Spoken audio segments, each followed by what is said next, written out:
berawal dari buzzer, cewek ini berhasil menjadi menantu Amin Rais. Ya, ini kan sesuatu yang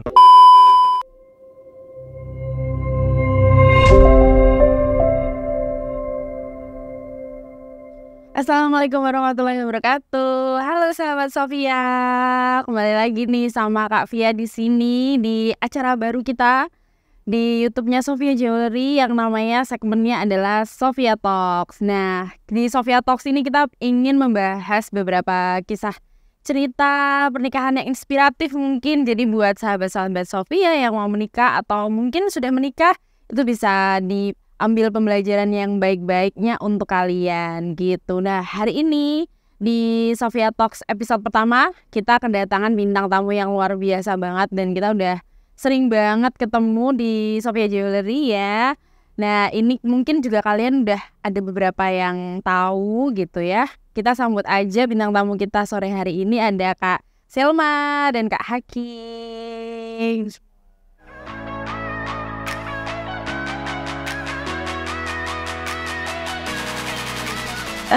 Oke, nah mungkin dari kalian mungkin ada yang belum tahu juga. Nah, kita lebih baik kayak perkenalan dulu aja dan kita tahu kesibukannya apa nih sekarang ini, belakangan ini. Kalau boleh tahu Kak Selma dan Kak Haki, apa nih kesibukannya? Siapa dulu? Siapa dulu? Sweet. Menang. Kamu dulu berarti, kamu dulu. Udah menang aku pokoknya, yuk. Oke, aku dulu ya. Oke, hai semuanya teman-teman. Manggilnya apa nih kalau teman-teman Sofia Jewelry? Manggilnya sahabat Sofia. Sahabat Sofia. Hai sahabat Sofia. Perkenalkan aku Selma Dina dan ini suamiku Bayi Haki. Bayi Haki. Nah, hari ini kita senang banget ya bisa ketemu nih di sini, silaturahmi sama sahabat Sofia di sini. Nah, kalau ditanya kesibukan kita apa? Kalau aku sih kesibukan yang utama ya pasti menghabiskan waktu di rumah ya Kak ya. Karena kan sebagai seorang ibu punya suami satu, alhamdulillah, punya anak dua ya. Jadi kesibukannya di rumah itu lumayan menguras energi dan waktu gitu. Tapi punya kesibukan lain yaitu sebagai content creator di Instagram dan juga sebagai pengusaha juga. Nah kalau Mas Bayi kesibukannya apa? Jadi saya perkenalan dulu, saya Bayi Haki Rais, panggilannya Bayi Haki. Jadi kalau ketemu saya sekarang udah kenal ya Mbak Fia ya. Jadi kalau kita berpapasan di jalan, nanti bisa bilang itu kan Mas Bayi. Mas Bayi siapa kemarin ya? Mas Baik Hati juga boleh Mbak kalau lupa ya. Jadi Baik Hati boleh, Mas Baik Hati juga saya Baik Hati saya aminkan ya. Jadi saya Baik Haki Rais, kebetulan sekarang alhamdulillah qadarullah saya anggota DPRD ya. Tapi juga selain itu yang lebih penting saya adalah seorang suami dari Selma Dina. Kesibukannya sebagai suami dari Selma Dina, berusaha untuk menjadi suami yang baik untuk Selma Dina dan juga ayah dari kedua anak. Itu Mbak. Masya Allah. Nah ini kita kalau mendengar tadi perkenalan aja itu saling support banget nih. Ada Kak Selma dan Kak Baik, coba Kak Baik Haki sendiri kalau Baik Hati. Amin.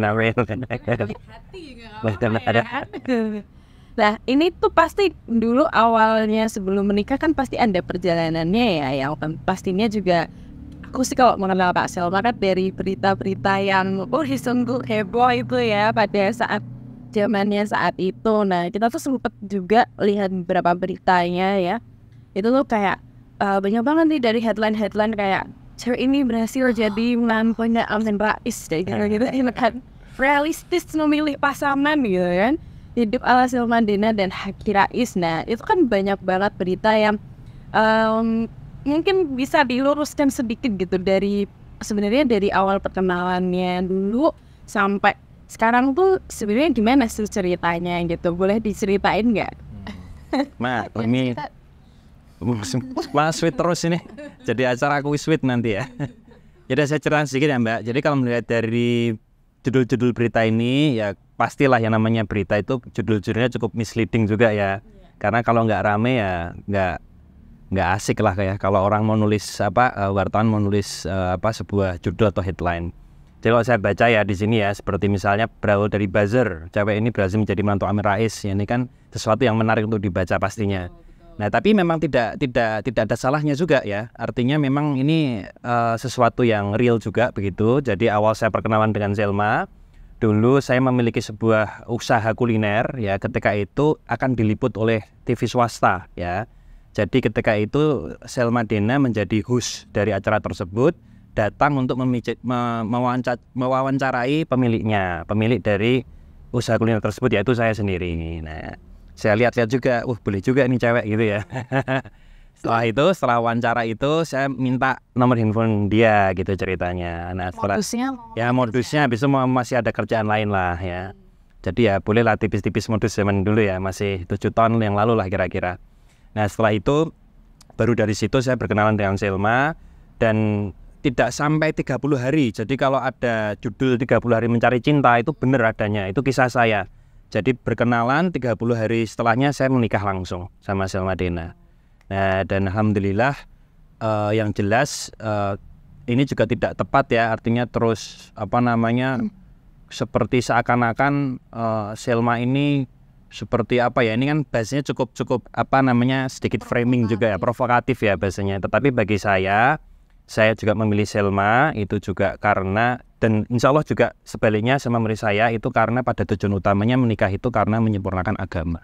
Itu saja ya, jadi bukan karena masalah-masalah lainnya, bukan masalah hal-hal seperti bisa dibilang ya, mungkin ada orang yang bilang mungkin apakah masalah seperti perbaikan finansial ya, misalnya seperti itu, atau hal semacam itu tidak tepat ya. Tapi yang tepat adalah bahwa yang namanya hubungan itu pasti didasari dengan kejujuran, didasari dengan saling menghormati, dan tentunya menyempurnakan agama tadi, sehingga menjadi pernikahan atau juga hubungan yang lebih sehat dan lebih langgeng ke depan. Seperti itu. Masya Allah, seperti tausiah agama. Alhamdulillah, aku juga baru dengar katanya habis anniversary juga ya. Ya, alhamdulillah. Berapa tahun? 7 tahun. Alhamdulillah 7 tahun. Amin. Jadi kalau misalkan dibilang tinggalkan kekasih dan pilih nikahi anak kamera itu nggak benar ya, berarti ya beritanya kayak gitu ya. Ada benernya, ada salah. Karena begini ya, pada akhirnya bagi kami dan bagi saya terutama, kekasih dan lain sebagainya tidak ada dalam agama Islam ya. Jadi yang ada itu adalah mari kalau kita ta'aruf, kalau cocok ya lalu kita menikah, itu saja. Jadi justru saya ya insya Allah ya ini menyelamatkan Selma dari yang namanya pacaran dan lain-lain itu yang nggak baik itulah. Ya. Betul. Nah ini juga sebenarnya kita ada, kalau tadi udah dijelasin Kak Haki tadi menyentil tentang finansial. Nah ini juga nyambung juga nih sama topik pembahasan kita sebenarnya. Jadi banyak kan apalagi generasi sekarang ya, generasi milenial, Gen Z yang belum menikah, itu kan lebih memilih untuk ada pertimbangannya yang cukup kontroversial, yaitu nikah dulu atau mapan dulu. Nah ini kan juga sangat berkaitan ya dengan stigmanya kalau ini Kak Selma nih pasti milih karena ini mantunya Amin Rais nih gitu kan, pasti oke, saya pilih yang mapan aja deh gitu tapi kan sebenarnya enggak ya gitu. Sebenarnya kan ya itu tadi tujuannya tadi yang udah disampaikan oleh Hadi. Nah kalau misalkan dengan statement nikah dulu dan mapan dulu tuh menurut pandangannya Kak Selma dan Kak Meka itu seperti apa sih? Siapa? Ya masa aku terus aja jadi acara aku ini nanti ya. Silakan kalau mau. Oke, gantian ya. Kalau ditanya nikah dulu apa mapan dulu, mapan itu kan sesuatu yang abstrak ya. Kayak mapan tuh apa sih definisinya? Udah punya rumah, udah punya mobil, udah punya usaha dengan pendapatan sekian, kayak gitu kan enggak ya. Mapan itu sangat abstrak. Jadi kalau aku pribadi ya melihat ya, kalau ditanyain nikah atau mapan dulu ya nikah dulu gitu. Karena aku percaya itu dulu pernah aku baca buku Kak, pernah ada sebuah judul buku itu yang mengarang, yang menulis bukunya itu seorang kiai haji dari sebuah pondok pesantren di Kerapiak, Yogyakarta. Judulnya itu menikahlah maka engkau menjadi kaya. Nah itu tuh related banget ya. Kayak misalnya kita tuh punya usaha berdua ya, namanya Cactus Coffee Place, promosi. Namanya Cactus Coffee Place itu kita lahirkan bersama-sama setelah kita menikah gitu. Jadi insya Allah lah menikahlah maka engkau menjadi kaya, menikahlah maka mapan itu on the way gitu. Jadi insya Allah dengan menikah itu nanti Allah akan membukakan rezeki kita. Jadi kembali lagi ke mindset ya, kayak anak-anak skena zaman sekarang ya, semua terbentuk mindset ya. Jadi kalau misalnya kita lihat dari sudut pandang agama, insya Allah kalau kita menikah tujuannya karena Allah, karena agama, nanti rezeki itu akan dibuka, akan pintunya sama Allah, insya Allah. Jadi gitu ya. Ya, setuju. Mau ditambahin apa sudah cukup? Ya kalau boleh tambahin, jadi ya kayak tadi. Dan saya meyakini sekali teman-teman di studio inilah percaya nggak kalau misalnya kita ini berkecukupan dalam menjalani kehidupan.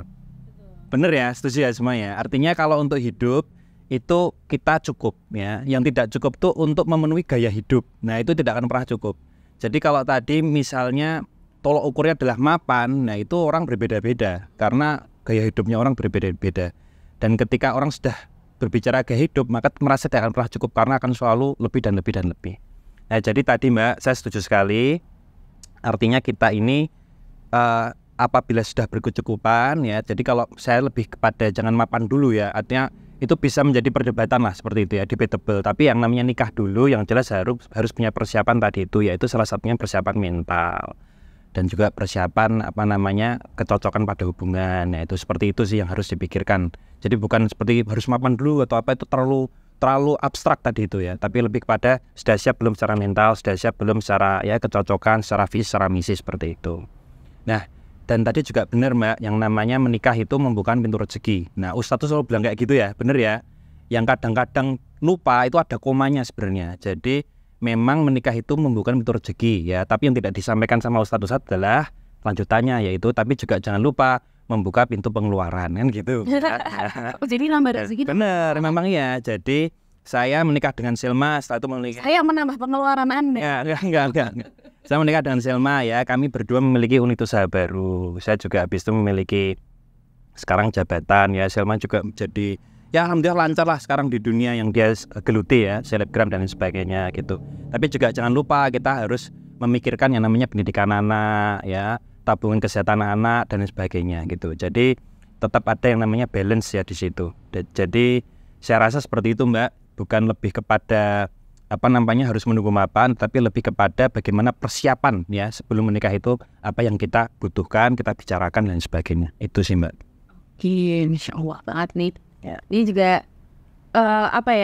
ilmu baru nih buat yang mau menikah ya kan. Ya walaupun ekonomi itu memang penting, cuman kalau misalkan tadi yang udah dijelasin Kak Selma dan Kak Behak itu pasti ada aja jalannya. Kalau misalkan katanya tuh kalau menikah tuh jadi lebih semangat kerjanya sebenarnya ya kan, karena ada tanggungannya, jadi semakin banyak rezekinya kan, kata orang seperti itu. Nah tadi juga kan ada usaha bareng nih ya kan, setelah menikah terus kan sering banget. Alhamdulillah. Kalau dulu doang, saya kan juga dong. Kalau dulu masih Sleman, ada di Jakarta. Nah itu sebelum menikah tuh ada perbincangan nggak sih mengenai keterbukaan finansial satu sama lain sebelum nikah itu, ada perbincangan tersebut atau enggak?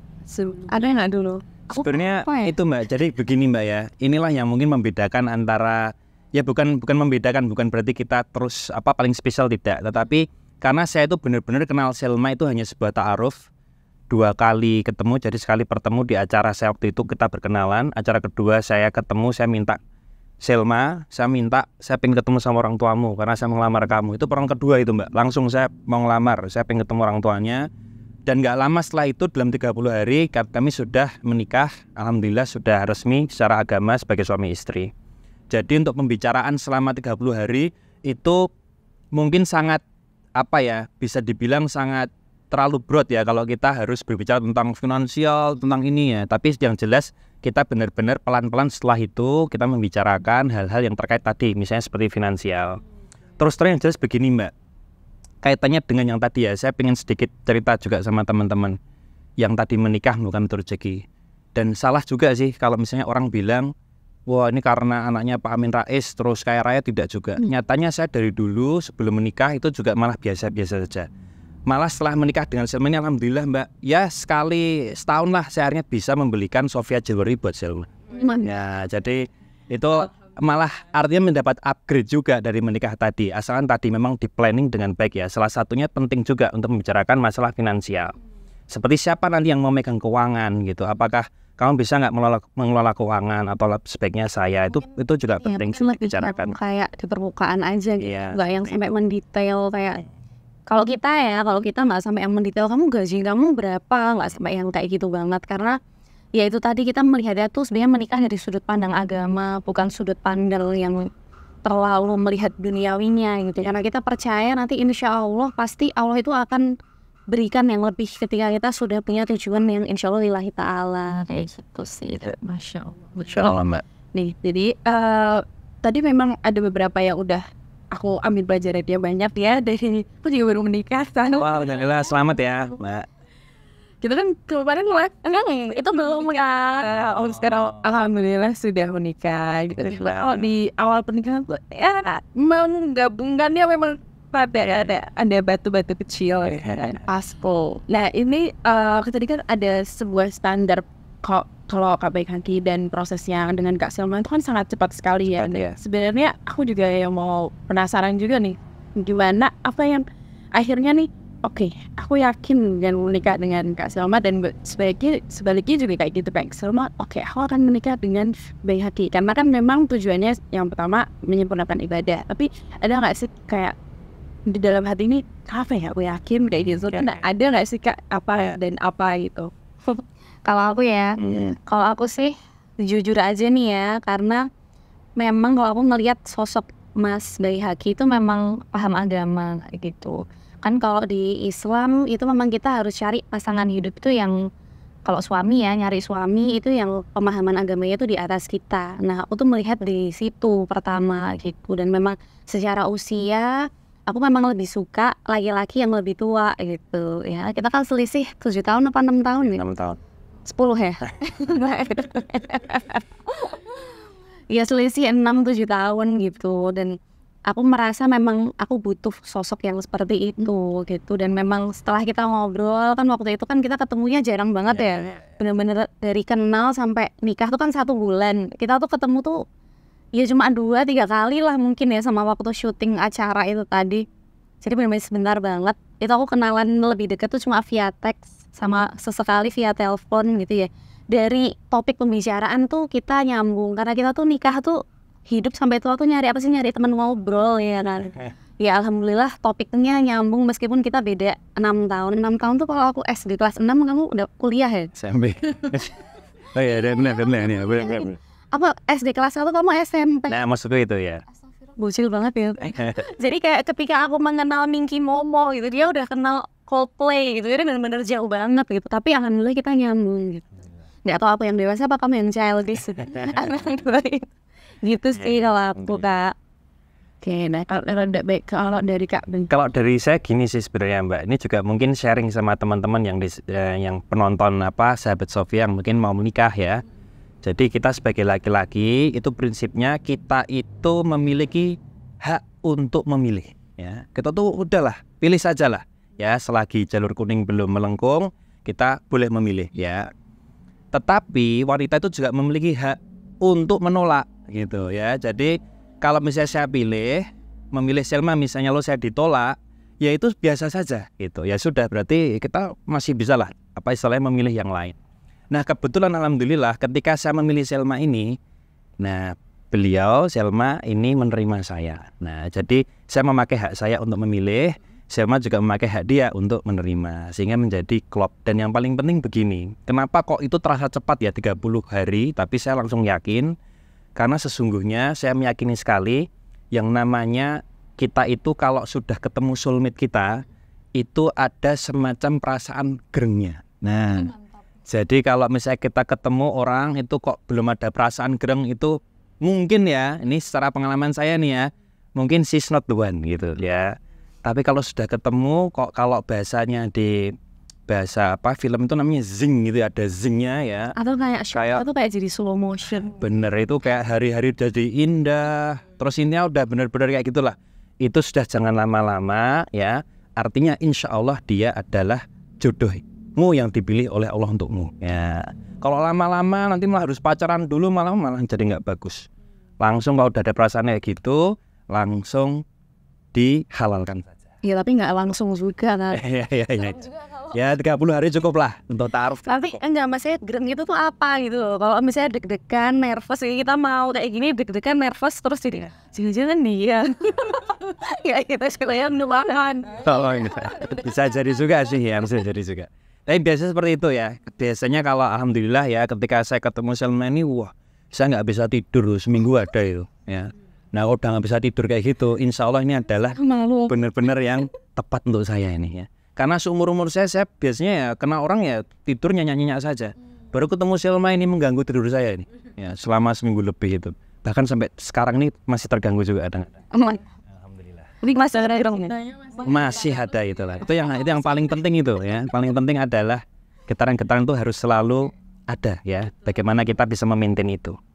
Oke, Masya Allah banget, kisahnya luar biasa banget. Jadi ya kalau misalkan tadi sudah ditegaskan bahwa kalau misalkan sudah yakin bahwa mungkin yang ditemuin itu sudah menjadi tepat, ya oke, silahkan bisa diputuskan untuk menikah. Nggak harus mapan dulu, yang penting nanti kalau misalkan sudah yakin niatnya memang ibadah, ya kan, insya Allah semuanya dilancarkan gitu. Insya Allah. Oke, nah tadi kita sudah berbincang mengenai hal-hal yang cukup sedikit berat mungkin ya. Nah kita mau masuk sesi pertanyaan dari netizen. Oke, kita mau sedikit menjawab beberapa pertanyaan dari sahabat Sofia. Oke, untuk yang pertama itu ada pertanyaan, nah selama pernikahan itu sering ada perselisihan nggak nih antara Kak Selma dan Kak Baihaqi? Itu ada perselisihan kecil atau ada yang sampai besar banget gitu, ada nggak sih gitu? Silahkan. Jadi hari ini kita harus berselisih. Apa itu? Iya kan kamu tuh suka nyebelin, gak memahami perasaan. Waduh, aduh ini. Dia tuh kadang gak memahami gitu loh. Ya namanya laki-laki dan perempuan ya. Kenapa laki-laki sama perempuan disatuin? Karena tuh ada perbedaan gitu ya. Secara psikis ya, cewek itu kan pengennya kayak diapain sih? Ya dimanja, dimengerti. Saya lagi pusing ini, kayaknya kode keras ini.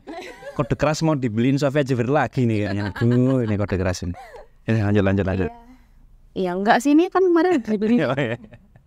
Jadi memang yang namanya laki-laki dan perempuan tuh disatukan dalam sebuah ikatan pernikahan tuh untuk saling melengkapi ya. Jadi kalau ditanyain ada perselisihan apa enggak tuh ya pasti ada gitu. Kayak habis ini tuh ya hari ini tuh ada aja gitu.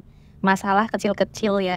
Cuma mungkin miskomunikasi, saling nggak memahami gitu. Mungkin saling capek juga, habis kerja, habis ngurusin anak kayak gitu ya. Menurutku wajar sih kalau ditanya ada apa enggak ya pasti ada. Kalau kamu, jadi kamu merasa tidak berselisih, kamu ngerasa nggak salah ya? Pasti kamu ngerasa. Enggak, yang penting gini sih, Mbak. Kalau saya lebih memahaminya seperti ini. Yang namanya perselisihan itu adalah salah satu dari dinamika pernikahan. Jadi bagaimana cara kita menanggapinya aja. Jadi hal yang tadi yang disampaikan yaitu santai aja, itu sudah lumrah lah. Itu bagian dari ya pernikahan itu seperti itu. Artinya berselisih. Paling sering ya misalnya itu ayo Bapak sekarang kita makan gitu. Terus saya tanya makan apa, terserah gitu kan. Itu susah sekali itu kita jawab. Gitu. Iya kan, sering kan kalau saya bilang bakso misalnya gitu, nanti dia bilang tiba-tiba kalau soto aja gimana gitu. Tapi awalnya ngomong terserah gitu kan. Itu kan kayaknya nyebelin juga ya kadang-kadang. Nah yang seperti inilah ya, mungkin cuman seperti itu, selisih-bersih kecil.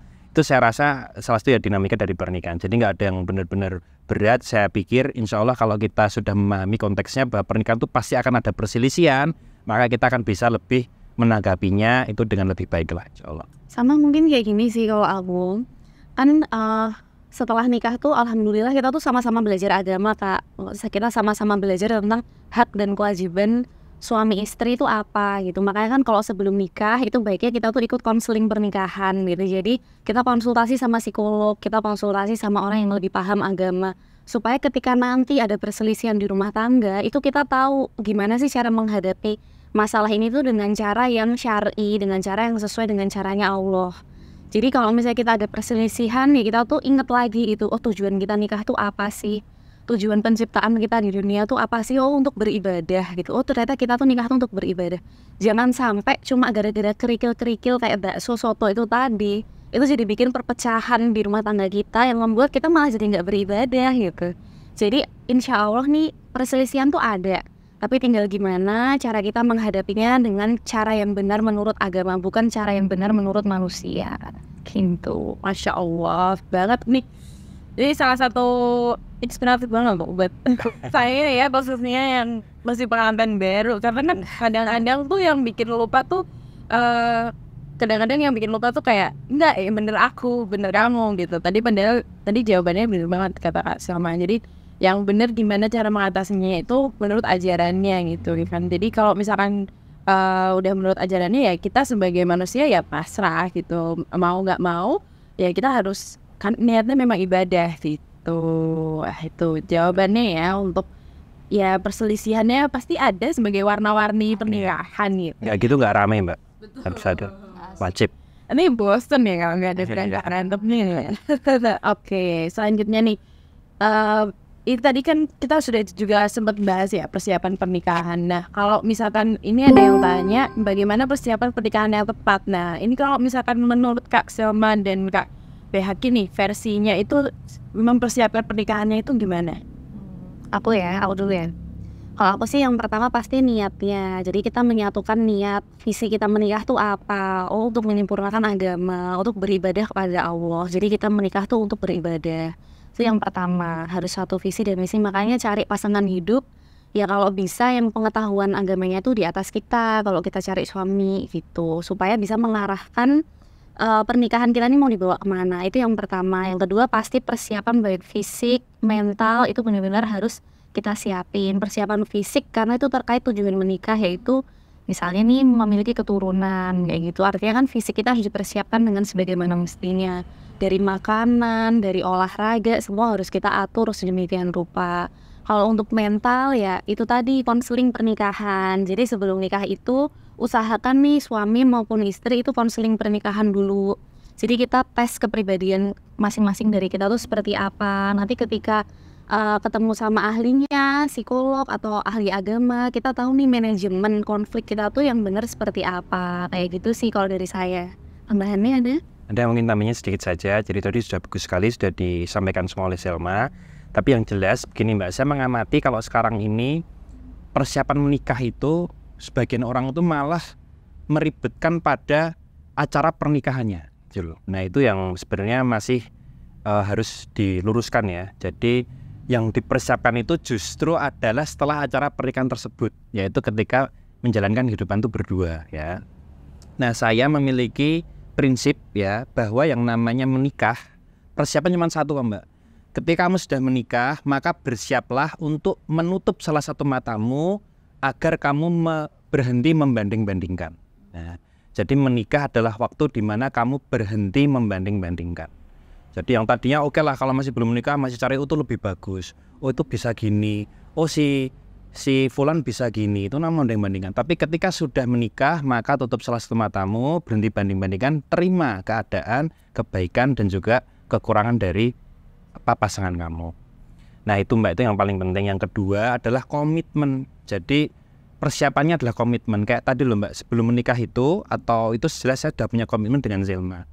Bolehlah ada perselisihan kayak tadi yang kerikil-kerikil gitu. Tapi komitmennya apa? Komitmennya adalah kalau kita mau misalnya diam-diam marah-marahan ya maksimal 2 jam cukup lah. Nah setelah itu nanti kita bicarakan. Jadi ada komitmen yang harus selalu dijaga oleh kita berdua.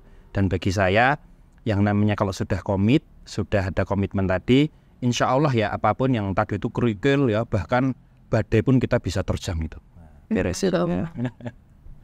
Oke. Badai, tsunami. aman. Insya Allah aman ya betul. Oke. Nah ini pertanyaan ketiga yang rada sedikit keluar ya dari topik pembicaraan. Coba selingan aja nih mungkin. Oke, nah ini pertanyaannya nih, apakah ada nih salah satu dari Kak Selma ataupun Kak Haki minat terjun ke dunia politik? Nah kalau Kak Haki kan memang sudah ada di dunia politik ya.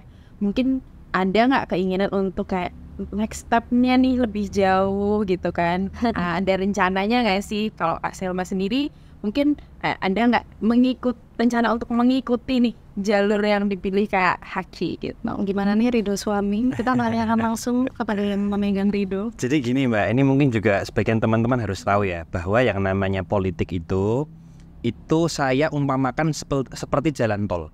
Jadi politik itu seperti jalan tol, yang mana itu jalan tol menuju surga atau juga bisa jalan tol menuju neraka. Artinya begini, politik itu di sana adalah semacam sebuah medium di mana kita bisa mengkeruk sebanyak-banyaknya pahala, tapi di satu sisi jika itu disalahgunakan maka kita juga bisa mengkeruk banyak sekali dosanya. Nah, jadi ladang pahala, semisal ya seperti saya Mbak yang ada di DPRD sekarang, jika insya Allah ya saya bisa membuat sebuah kebijakan yang bagus, yang manfaat, maka itu insya Allah orang-orang bisa merasakan manfaatnya, pahala itu juga saya akan berlimpah juga, insya Allah seperti itu. Tapi jika saya tidak benar, jika saya menggunakan kekuasaan itu tidak dengan tepat, itu juga jalan tol menuju neraka dosanya. Karena amanah ini tidak bisa saya emban berapa ribu orang atau ratus ribu orang ini tidak saya emban dengan baik, kan seperti itu. Nah, jadi dari situ itu menjadi sebuah pilihan kepada ya tadi itu mungkin Selma sudah siap belum untuk memikul ya beban atau juga amanah dari orang-orang tersebut, misalnya seperti itu. Gimana? Punya anak kedua, suami satu aja kayaknya udah agak berat ya. Kalau nanti kita lihat nanti Gitu ya. doanya aja gitu ya. Ya, insya Allah dikuatkan. Iya. Ya Allah ya, nanti Ya, kita lihat ya kan. Masih rencana masa depan kan kita tidak ada ya, Mbak. Ya, itu pun juga seperti saya Mbak, seperti ini saya sudah menjadi dulu aja, sudah saya cukupkan dulu Mbak. Kalau tadi misalnya seperti Mbak tanya ada yang mau lebih next step lagi nggak, itu juga amanahnya lebih besar lagi Mbak. Jadi harus dipikirkan baik-baik dulu. Gitu. Oke, nah kita akan tadi udah ada sesi tanya jawab nih dari netizen tadi yang udah dijawab dari Kak Selma, baik dari Kak Bayhaki. Nah kita selanjutnya nih kita main seru-seruan lagi nih ya. Tadi masih ada pertanyaan-pertanyaan yang cukup buat apa nih jawabannya ya. Gitu. Udah ini mungkin kita seru-seruan aja. Jadi nanti aku akan membacakan beberapa statement, nanti bisa dijawab Kak Bayhaki dan Kak Selma setuju atau enggak nih atas statement tersebut kayak gitu ya. Itu bisa yes or no gitu. Deg-degan.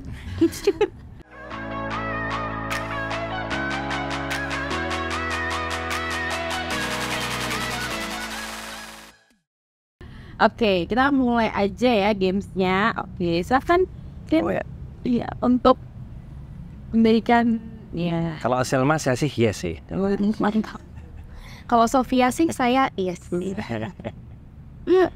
Oke, nah kita mulai aja nih dari statement yang pertama. Ini kamu akan marah nggak sih kalau pasanganmu lupa tanggal pernikahan? Yes or no?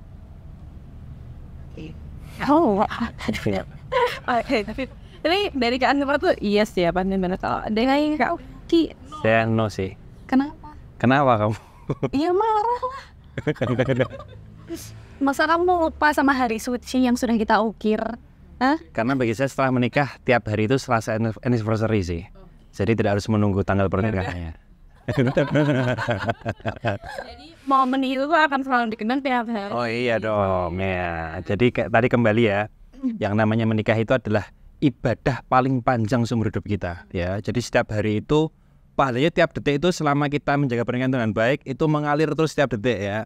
Jadi nggak ada bedanya ketika tanggal pernikahan ataupun tidak. Setiap hari itu benar-benar bagaimana caranya kita tadi itu membuat hari-hari kita selalu indah gitu. Jadi rasanya tuh jatuh cintanya setiap saat nikahan. Biar selalu grill dan zing tadi itu. Oke, baik. Oke, statement yang kedua nih. Rumah tangga tidak akan bahagia kalau kehidupannya belum papat. Yes or no? Rumah tangga tidak akan bahagia kalau kehidupannya belum mapan. Oke, ini ada penjelasannya ya nih. Kok kita beda terus? Sebenarnya kita cocok kok. Justru itu saling melengkapi tadi. Ya mapan ya. Kalau mapan versiku ya itu kalau berumah tangga itu mapannya tuh ya bisa menghidupi keluarganya, bisa memenuhi kebutuhan hidup sehari-hari ya, memberikan istrinya uang jajan ya, uang untuk kebutuhan sandangnya istri kayak gitu, skincare ya kan mahal saya gitu. Nah itu tuh mungkin mapan versi umum di kehidupan rumah tangga gitu ya. Ya kalau nggak kayak gitu kan ya nggak bahagia dong. Iya kan? Kamu jadi nggak berpikiran hal yang sama? Enggak sih, saya setuju juga ya statement itu, tetapi lebih kepada begini, yang namanya kebahagiaan itu tidak harus didefinisikan dari mapan atau tidak. Tapi saya meyakini sekali bahwa bahagia itu adalah sebuah tujuan. Jadi kita menikah itu tujuannya untuk apa? Untuk bahagia. Kalau misalnya pun belum mapan, artinya belum mendapatkan hal-hal yang seperti kita inginkan ya. Saya sama Selma itu punya salah satu mimpi juga ya, mimpi yang mungkin sudah dimiliki oleh orang-orang yang tanda kutip mapan ya, yaitu pertama jalan-jalan ke luar negeri, misalnya seperti Korea ya. Ini Selma ini senang banget namanya drakor itu ya, pengen banget ke Korea, tapi saya belum bisa mewujudkannya ya. Tapi bukan berarti saya tidak bahagia ya. Yang kedua itu juga salah satunya adalah ingin haji. Nah, haji itu juga paling penting, bahkan itu mungkin adalah satu tujuan utama kita. Tapi saat ini juga belum mendapatkan rezeki yang lebih untuk melakukan haji ya. Tapi tidak berarti kita tanda kutip ya belum mapan tadi tidak berarti tidak bahagia. Tetapi tujuannya itu apa? Itu yang benar-benar yang penting kita kerjakan bersama, kita bersama-sama punya satu visi, satu misi ke arah itu, insya Allah bahagia selalu menyertai kita gitu. Oke. Gitu. Jadi ya mapan itu punya banyak arti soalnya, banyak persepsi gitu ya. Jadi kalau misalkan menurut Kak Selma dan Kak ya gitu ya, tidak semuanya itu harus mapan kayak gitu ya gitu. Oke, yang ketiga nih, kondisi finansial rumah tangga itu akan berpengaruh untuk ilmu parenting kepada anak. Nah, ini yes or no? Kondisi finansial berpengaruh untuk ilmu parenting. Yes. Yes, setuju saya. Akhirnya kita cocok.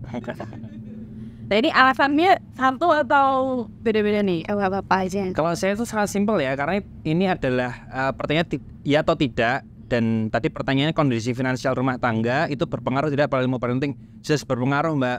Orang yang nggak punya uang buat beli pulsa untuk internet ya, untuk surfing internet, untuk mempelajari tentang ilmu parenting, ya tentu beda sama orang yang punya. Artinya akses kepada informasi itu penting ya. Jadi parenting itu memang lebih kepada akses terhadap informasi sekarang. Saya sangat meyakini sekali, mungkin bisa dibilang ini tapi tidak menjadi sebuah judging ya, tapi ini hanya semacam pandangan saya. Kayak sekarang ini orang-orang milenial itu mungkin itu adalah sebuah produk dari katakanlah orang tua yang sebelumnya yang kesulitan mendapatkan akses dalam ilmu parenting. Makanya banyak sekali perbedaan ya, saya dan teman saya itu memandang hal itu sangat berbeda-beda sekali. Karena mungkin parentingnya ketika itu belum masif begitu ya. Nah sedangkan sekarang seperti saya, Selma yang mempunyai akses pada informasi yang berlebih, bisa ikut kajian, bisa ikut pengajian, kelas, dan juga internet, tentu kita sekarang lebih memahami tentang parenting yang benar ya. Tidak ada sebenarnya definitif antara benar tidak, tapi istilahnya parenting yang lebih bisa diterapkan di kondisi sekarang ini. Mungkin itu sih. Jadi ada kok hubungannya ya antara kondisi finansial dengan ilmu parenting tadi. Itu sih. Gimana Mami? Iya sih itu benar, tapi kalau misalnya mau ilmu parenting yang gratis, sebisa langsung di follow di Instagram sahira.bmd ya. Di situ ada kajian ilmu parenting ya gratis, itu saya dan teman-teman panitia yang bikin gitu. Jadi ada juga kok solusinya, jadi tenang aja, yang memang punya keterbatasan bukan berarti terus nggak tahu apa-apa tentang ilmu parenting ya. Insya Allah nggak, masih banyak kok solusi-solusi yang insya Allah free, tapi juga ilmunya bagus. Contohnya di @sahira.bm. Dari sini ya. Promosi ini Mak. Iya. Jadi ya memang kalau misalkan di zaman sekarang memang tidak bisa dipungkiri ya, ilmu parenting tuh sebuah ilmu memang yang harus penting gitu. Apalagi anak-anak zaman sekarang kan beda dengan anak-anak zaman dulu gitu ya. Jadi kita juga harus menyesuaikannya gimana sih. Nah makanya kita perlu juga belajar salah satunya dari ilmu parenting tersebut gitu. Yes.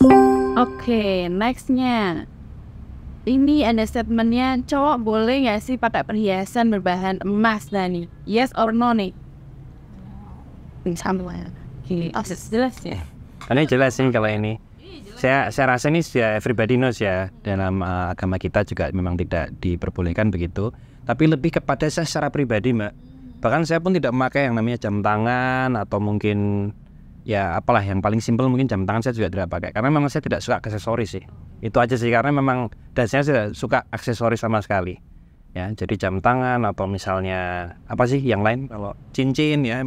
Ini mungkin juga salah satu ya, mungkin bisa jadi pro dan kontra nih. Bahkan cincin pernikahan pun tidak saya pakai saat ini. Karena saya takut justru hilang kadang-kadang ya. Kalau mau wudhu itu saya taruh, nanti mah jadi hilang ya. Jadi saya simpen di rumah saja. Padahal kalau pakai produk terbarunya Sofia tuh mau dipakai. Nah, kecuali itu mungkin itu. Nah, itu yang setelah dari acara ini kita harus ke sana lihat-lihat, Mbak. Boleh ya nanti ya? Boleh dong. Oh, oke, siap. Boleh. Update. Terakhir nih, ada rencana nggak buat nambah anak lagi?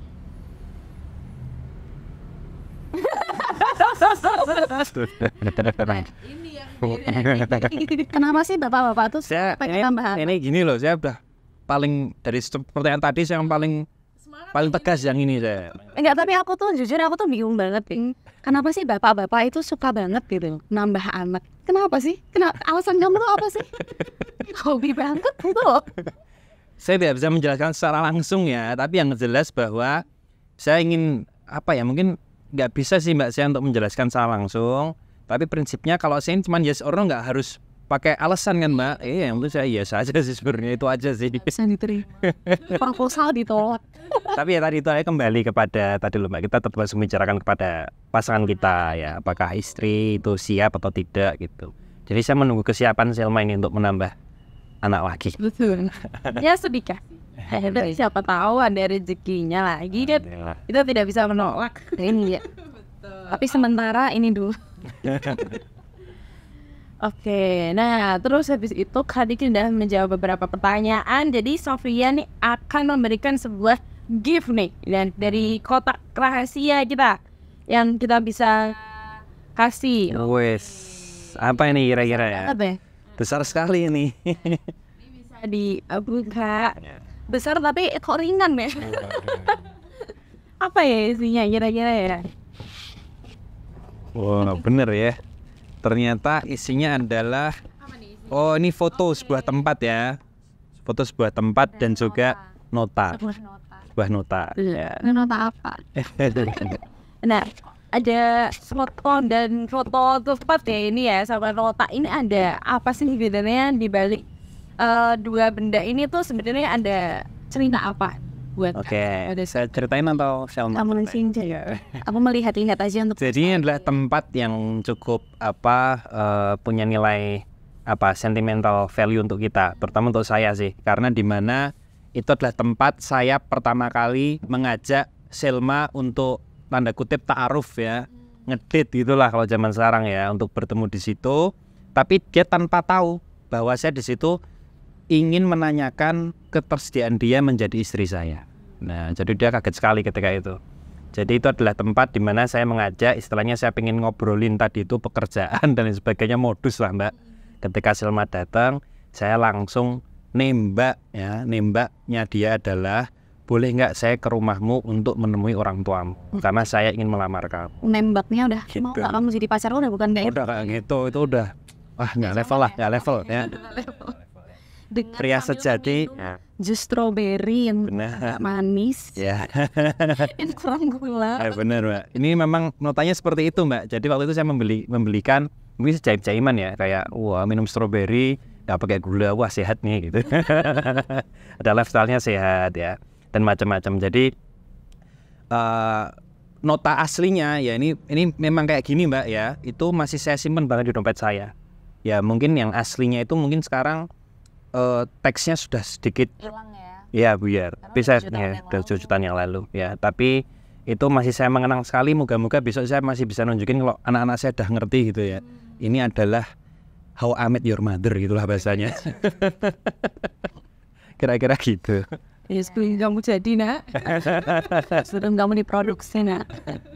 Kira-kira seperti itu. Ya, yang menyedihkan memang tempat ini sekarang sudah tidak ada. Ya, jadi menjadi tempat ya minimal masih menjadi tempat yang selalu dalam kenangan kita berdua.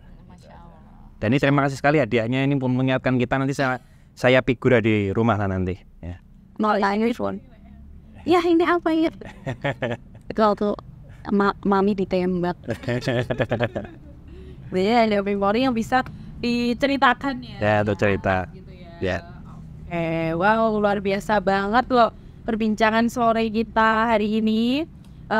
Dari tadi kita udah dapat ilmunya dari semuanya lah, dari persiapan pernikahan yang inspiratif banget dari Kak Selma Mehaki ya. Semuanya itu berproses ya, jadi nggak semuanya itu bisa jadi kayak sekarang gitu ya, semuanya tapi dilalui dari proses yang panjang. Jadi yang penting adalah di awal adalah niatnya terlebih dahulu, sampai nanti berproses menjadi mapan itu ya akan ada prosesnya gitu ya, karena kan dunia itu bisa berputar kapan aja gitu, nggak selamanya di atas ya selamanya juga di bawah gitu. Jadi kalau misalkan kita mau berusaha dan lain sebagainya itu pasti tadi persepsi mapan itu pasti akan bisa diwujudkan lah ya. Insya Allah, amin. Oke, terima kasih banyak waktunya. Terima kasih Kak Fia. Oke, itu aja. So hari ini kita bertemu lagi di episode selanjutnya. Selamat sore, assalamualaikum warahmatullahi wabarakatuh. Dadah. Dadah sahabat Sofia.